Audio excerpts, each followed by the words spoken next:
En mi caso iniciaron con susurros que me pedían ayuda. Inocentemente creí que eran almas en pena. También me contaron que te burlaste de mí. Tal vez ahora creas. Tal vez ahora tú también la veas. ¿Cuál es tu mayor temor?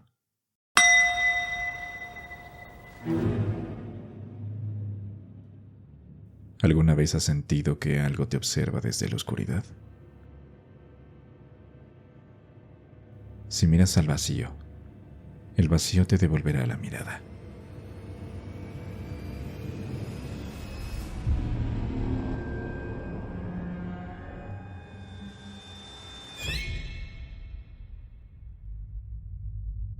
Buenas noches, mi nombre es H y seré tu acompañante en las historias de hoy. Los hospitales, donde la vida y la muerte se encuentran a diario. Lugares que guardan todo tipo de energías. Hoy, vamos a sumergirnos en 2 relatos de terror que te quitarán el sueño. Antes de continuar, dinos desde dónde nos escuchas. Recuerda suscribirte al canal, apaga las luces y ten por seguro que el vacío te acompaña esta noche. Mis 25 años en la unidad de cuidados intensivos del Hospital Universitario González me habían curtido en muchas cosas que suceden en un hospital.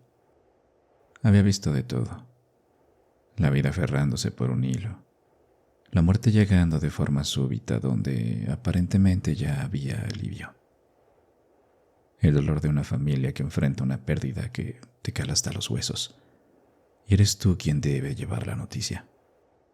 Todas estas situaciones son cosas que te dicen en la escuela, sucederán, pero esas primeras veces nunca se olvidan. He atendido muchas personas a lo largo de mi carrera, pero nunca una como Carlos Beltrán.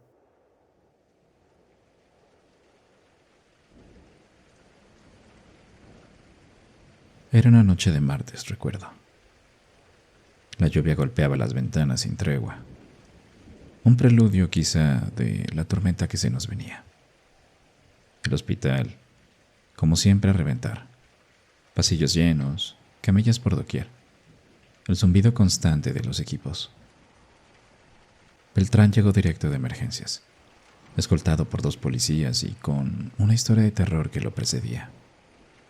Un presunto asesino serial, que clamaba que una sombra lo obligaba a cometer esos crímenes. Lo traían por una herida de bala en el abdomen, producto de un forcejeo durante su captura. Lo asignaron a una habitación que llamaré la congeladora, una sala compartida con otros 3 pacientes, separada por cortinas blanquecinas y viejas cuya temperatura se mantenía fría la mayor parte del tiempo. De ahí venía su nombre. Lo observé mientras lo preparábamos. Era un hombre de unos 50, con el cabello cano y una mirada que no encajaba con la imagen de un monstruo. Ojos desorbitados, llenos de un pánico que, pensé, debía ser una combinación entre miedo y locura. No era la primera vez que atendía pacientes con pasados criminales, pero lo que se decía de él me causaba repulsión, por decirlo de forma educada.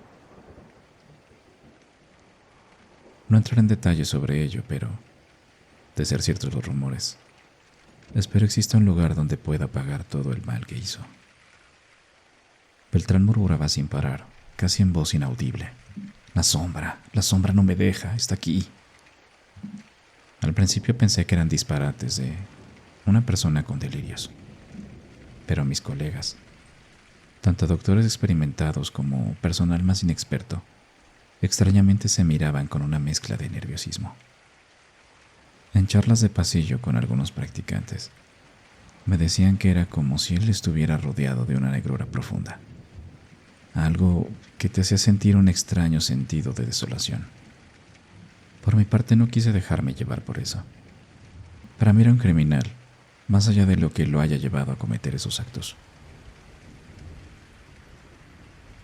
Las primeras noches transcurrieron en una tensa monotonía. Aquel señor estaba sedado la mayor parte del tiempo, pero cuando la medicación disminuía, los murmullos regresaban, más intensos. Le gritaba algo invisible que se quitara de encima de él, sus manos intentando apartar algo invisible. Los otros pacientes de la sala, ya acostumbrados a los ruidos del hospital, apenas reaccionaban, o quizás solo fingían no hacerlo. Yo, por mi parte, los anotaba en su expediente como alucinaciones inducidas por el trauma y el shock. Simple lógica. Fue en mi cuarta noche de guardia con Beltrán que las cosas empezaron a salirse de cualquier manual de medicina. Hacía mi ronda habitual, revisando a cada paciente detrás de las cortinas. Al llegar a la congeladora, sentí un frío anormal, como si corrientes de aire se pasearan por toda la habitación. La luz tenue del cuarto parpadeó una vez, luego otra. Escuché su grito y corrí hacia su camilla. Estaba despierto, sudando profusamente, sus ojos en la esquina más oscura de la habitación, justo entre la cortina del paciente de al lado y la pared.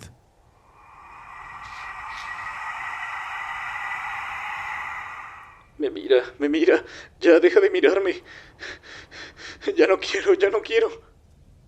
Su voz estaba envuelta en un tono total de terror. Miré a esa dirección, pero no había nada, solo la cortina. Intenté calmarlo, revisé sus signos vitales, pero él seguía forcejeando, empujando el aire con una fuerza inusitada para un hombre herido. De repente,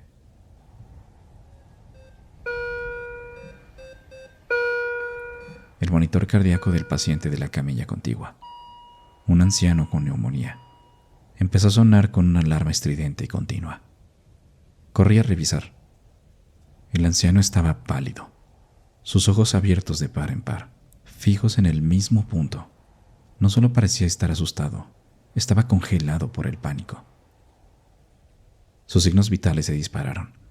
Su corazón latía 1000 por hora sin razón aparente. Le inyecté un sedante y poco a poco los parámetros se estabilizaron. Miré a Beltrán. Había vuelto a cerrar los ojos como si nada hubiera pasado.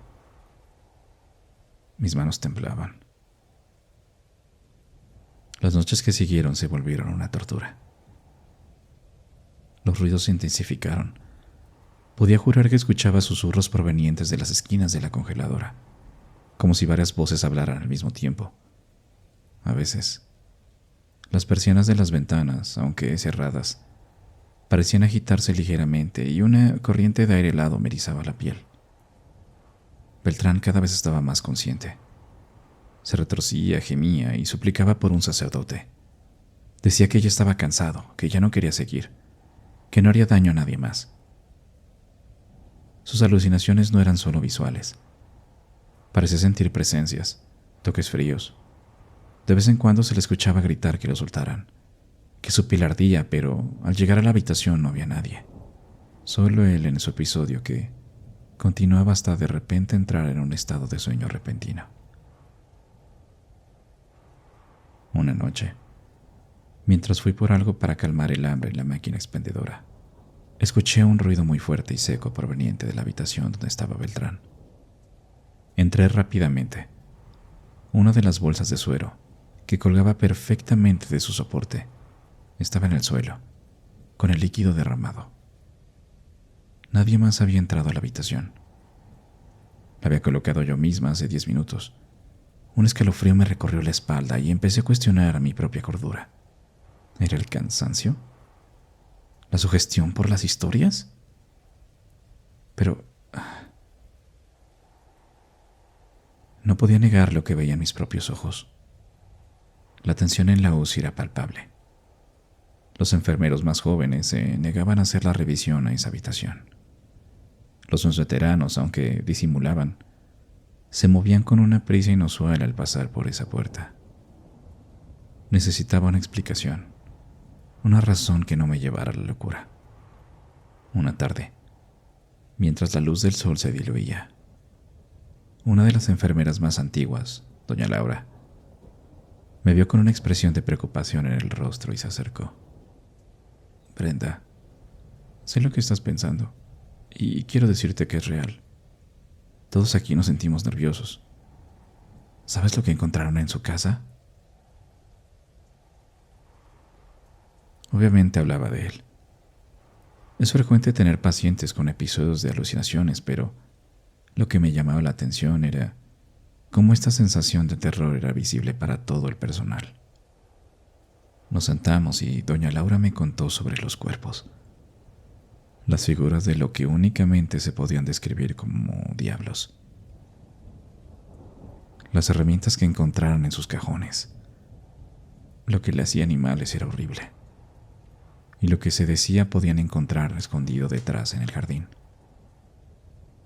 De repente, sentí una palmada rápida en mi espalda. Era una colega con paso apresurado, haciéndome señas de que la siguiera. Al mirarla alejándose en el pasillo, solo pude pensar en que se dirigía a la congeladora. Y terminé de confirmarlo cuando la vi girar entrando a la habitación. Dejé salir un suspiro de cansancio. Me coloqué mis lentes y fui a la habitación. El aire estaba cargado de una tensión que casi se podía masticar. Otra vez esa corriente de viento me hizo colocar las manos en los bolsillos de mi bata. Beltrán estaba en su camilla, no gritando, no forcejeando. Estaba completamente inmóvil. Sus ojos abiertos, mirando fijamente hacia el techo, y una respiración superficial, casi inaudible. No era la respiración de un hombre agonizante, sino la de alguien que contenía el aliento petrificado por el terror.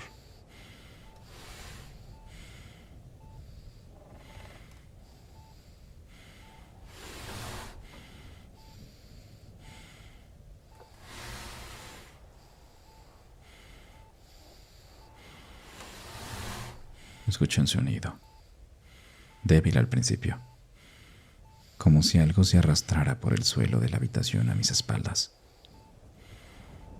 Venía de la esquina, de donde Beltrán siempre dijo que veía la sombra. Estuve a punto de voltear, pero no lo hice. En un momento de lucidez, los ojos de aquel hombre en la camilla me miraron fijamente y dijo: «Perdón». Al finalizar esa palabra comenzó a convulsionar violentamente. Su cuerpo se arqueó, sus manos arañando el colchón. El monitor cardíaco enloqueció, la niña plana parpadeando. Corrí hacia él, intentando estabilizarlo y quitarle algo para detener la convulsión, pero mientras lo hacía, sentí un frío intenso en mi cuello, como si una mano helada me tocara. Me giré bruscamente, pero nada. No había nada. Aquel hombre dio un último grito, un sonido gutural que se ahogó en su propia garganta como si estuviera cayendo en una oscuridad profunda. Su cuerpo se tensó por completo y luego se desplomó. El monitor emitió un pitido agudo y sostenido. En los días que siguieron, la relativa tranquilidad regresó al ambiente del hospital, pero la memoria de esa noche, el frío en mi cuello, su grito, no se olvidan. A veces, en la oscuridad de mi departamento, juraría que siento una corriente de aire helado, un susurro que me roza el oído. Me doy la vuelta, pero no hay nada.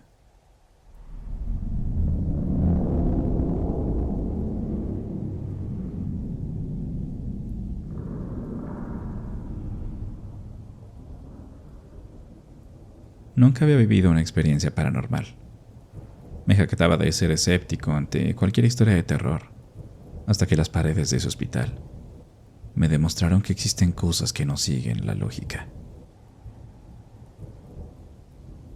Mi llegada allí no fue por vocación, sino por una necesidad de trabajo.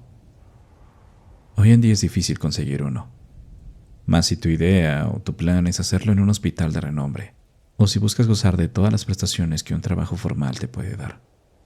El peso de la deuda con mis padres para poder estudiar me agobiaba. Así que acepté el puesto de interno sin prestar atención a las sombrías y podré decir que hasta exageradas advertencias de mis compañeros. Dicen que ese lugar tiene algo. Susurraban, sus miradas cargadas de un temor que a mí solo me causaba risa.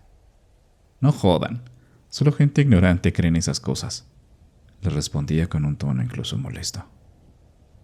Oscar, es verdad, ¿no recuerdas lo que le pasó a Lupita?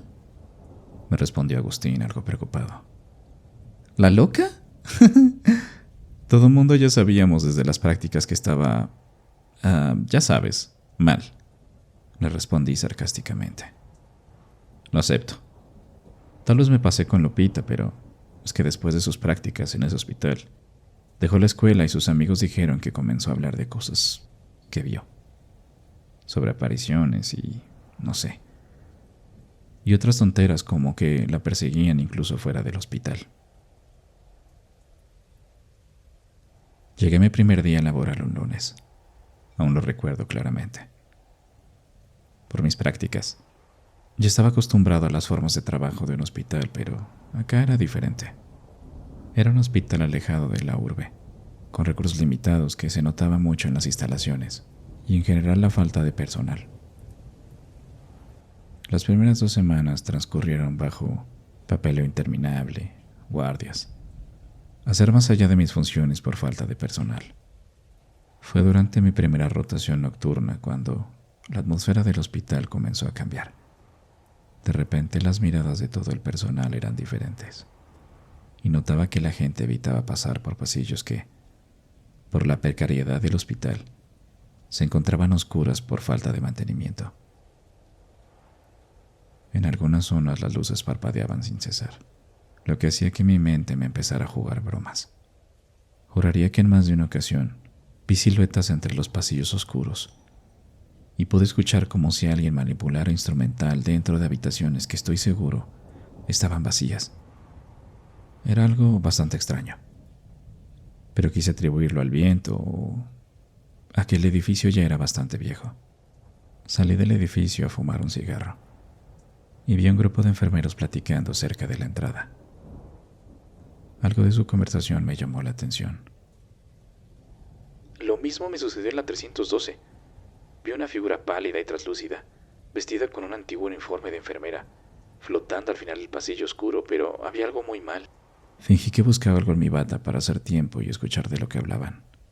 Mencionaron una antigua morgue, clausurada años atrás por lo que le pasó a una persona. Dijeron que algo se había quedado en el hospital y que por eso nadie quería las guardias nocturnas. Esa noche transcurrió de lo más normal para mí. Supongo que aún no era mi turno. Mi primera experiencia vino en una guardia que pensé sería de lo más tranquilo y normal. Revisaba historiales en la estación de enfermería del segundo piso, cuando el monitor de la habitación 207, un anciano que había ingresado ese mismo día, lanzó un pitido agudo y sostenido que resonó en los pasillos. Corrí a la habitación y, entre las cortinas, pude ver la silueta del paciente que se había incorporado y pude notar cómo apretaba fuertemente sus puños. Al recorrer la cortina, el anciano estaba acostado en total tranquilidad. No había lógica médica que pudiera explicar lo que acababa de pasar. Las noches que siguieron se tiñeron de incidentes cada vez más perturbadores.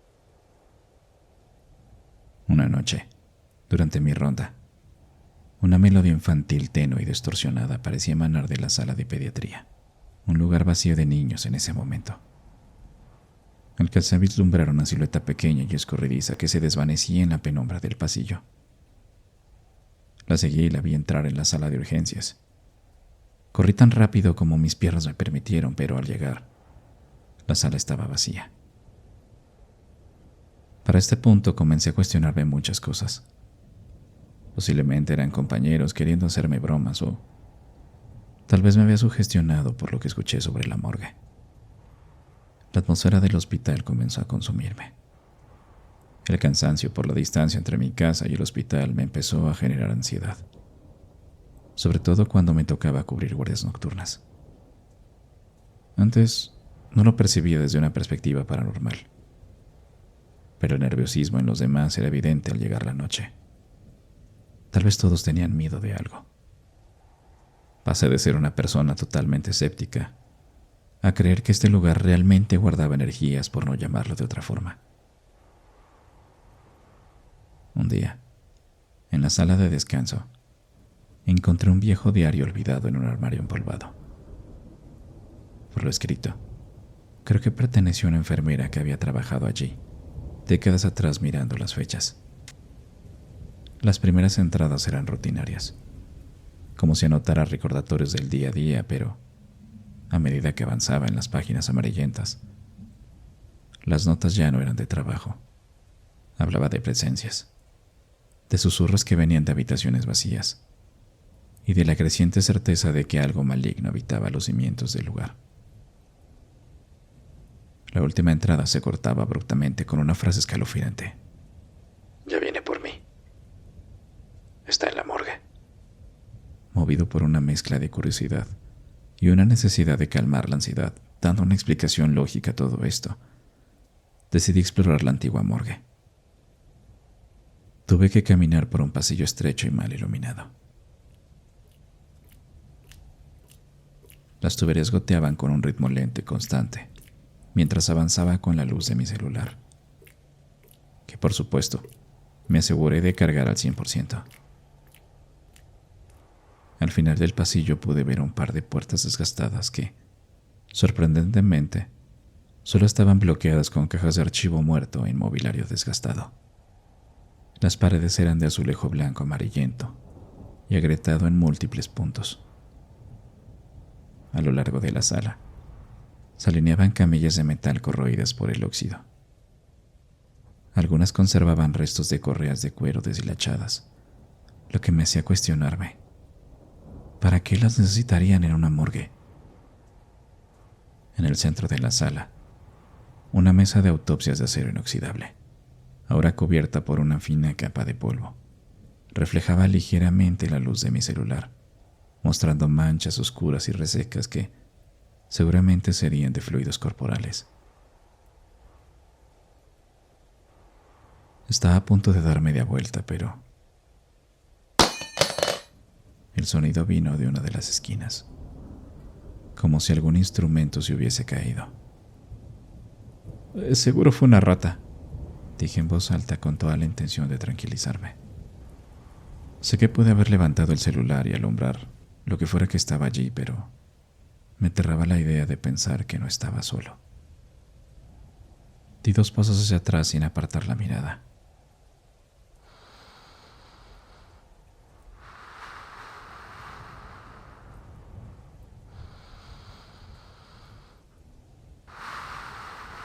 Una respiración débil se escuchó de esa maldita esquina. El ruido se volvió a repetir, seguido de otro diferente, como si alguien estuviera arañando la superficie de algo metálico con una navaja. El miedo me paralizó. Sabía que esa morgue estaba clausurada, pero no debería haber nadie allí. Tampoco vi otra entrada y no le dije a nadie que vendría. Por supuesto, esto no se trataba de una broma. Doctor Oscar, por favor, repórtese en la sala de urgencias. Doctor Oscar, a la sala de urgencias, por favor. A lo lejos, mi nombre en el altavoz me hizo reaccionar y salí corriendo de la morgue. No me detuve hasta llegar a la sala de urgencias. Para mí era absurdo pensar que esas cosas me estuvieran pasando. Después de todo, solo ignorantes creían eso, pero en cuanto terminó mi guardia por la mañana, regresé a mi departamento con el alma helada, mirando la carretera en silencio durante mi viaje de regreso a la ciudad. Me decidí por intentar contactar a Lupita. Tal vez ella sabría más de esto. No fue difícil conseguir su teléfono. Después de todo, ella era muy popular en la escuela. Colgué inmediatamente. Me estaba preguntando si no me estaba volviendo loco, y dejé el celular en la mesa mientras llevaba mis manos a la cara, pensando en cómo es que terminé en algo así. Recibí el mensaje. Era de Lupita. Tomé inmediatamente el celular y abrí el chat. Era una nota de voz.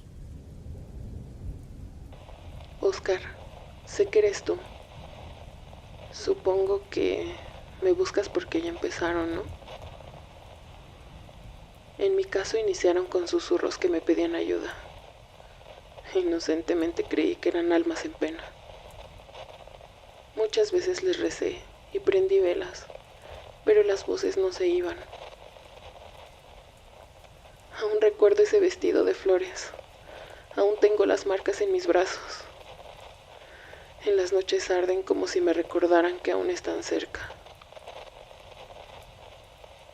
Mis amigos me dijeron que entraste a ese hospital. También me contaron que te burlaste de mí. Tal vez ahora creas.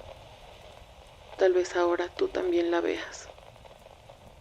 Ahí finalizó la nota. Me quedé sin palabras. Tal vez merecía esto. Tal vez era una lección para mí. Al siguiente día, afortunadamente me tocaba un turno intermedio. Saldré algo tarde, pero no lo suficiente para que la noche me alcanzara. El día pasó con normalidad. Era las 5 p.m. y faltaba una hora para salir, pero...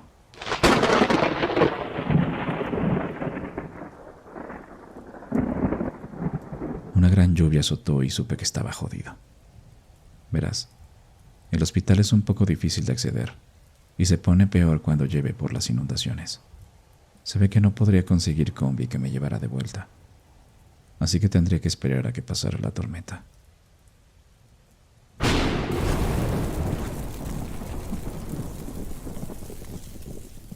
Una luz seguida de un estruendo retumbó en el hospital. No era solo el sonido del trueno. Al parecer había golpeado algún poste de luz, y el hospital se hundió en una oscuridad casi total, solo interrumpida por el parpadeo errático de las luces de emergencia. El caos se apoderó del personal mientras luchábamos por mantener con vida a los pacientes, bajo la tenue luz de linternas y teléfonos móviles. Como ya te conté, el hospital era pequeño con recursos muy limitados. Sabía que tardaría mucho para que todo regresara a la normalidad, así que decidí quedarme a ayudar. Intenté olvidar las cosas que había visto, pero una sensación de ansiedad comenzaba a invadirme. Mientras la tormenta azotaba afuera, los ruidos extraños se intensificaban, más insistentes, pero trataba de ignorarlos, repitiéndome que era solo cansancio, que todo esto pasaría.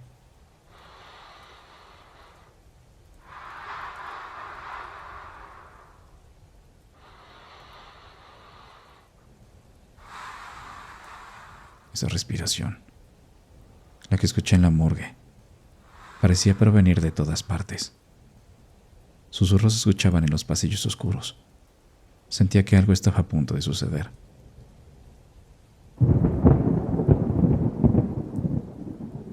En medio del caos, un grito desgarrador resonó desde aquel pasillo que llevaba a la morgue. Instintivamente corrí hacia allí.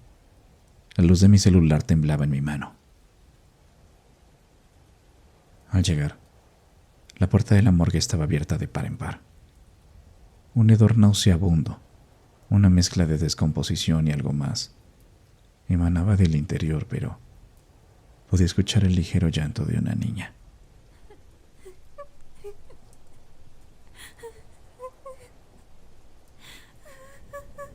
Entré con cautela. El haz de luz se reflejaba sobre las camillas oxidadas y las gavetas abiertas. «Hola, vine a ayudarte. No es seguro que estés aquí». Con la luz alcancé a ver a la pequeña niña con un vestido floreado, mientras abrazaba sus piernas y el cabello le cubría la cara. Me acerqué poco a poco, tropezando con objetos que estaban en el suelo. Me detuve súbitamente. Pude ver cómo esa pequeña silueta se puso de pie, y el llanto se detuvo, dejando solo el sonido de la lluvia. La luz aún la iluminaba, pero por alguna razón no quise apuntar a su rostro. Tenía miedo de darme cuenta que no se trataba de una niña, que más que un gesto de tristeza y miedo, tal vez una sonrisa macabra se dibujaba en su rostro.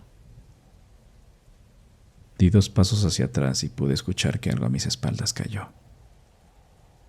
Me di media vuelta. La luz de mi celular apuntaba hacia el piso y me dejó ver otra silueta en la entrada de la morgue.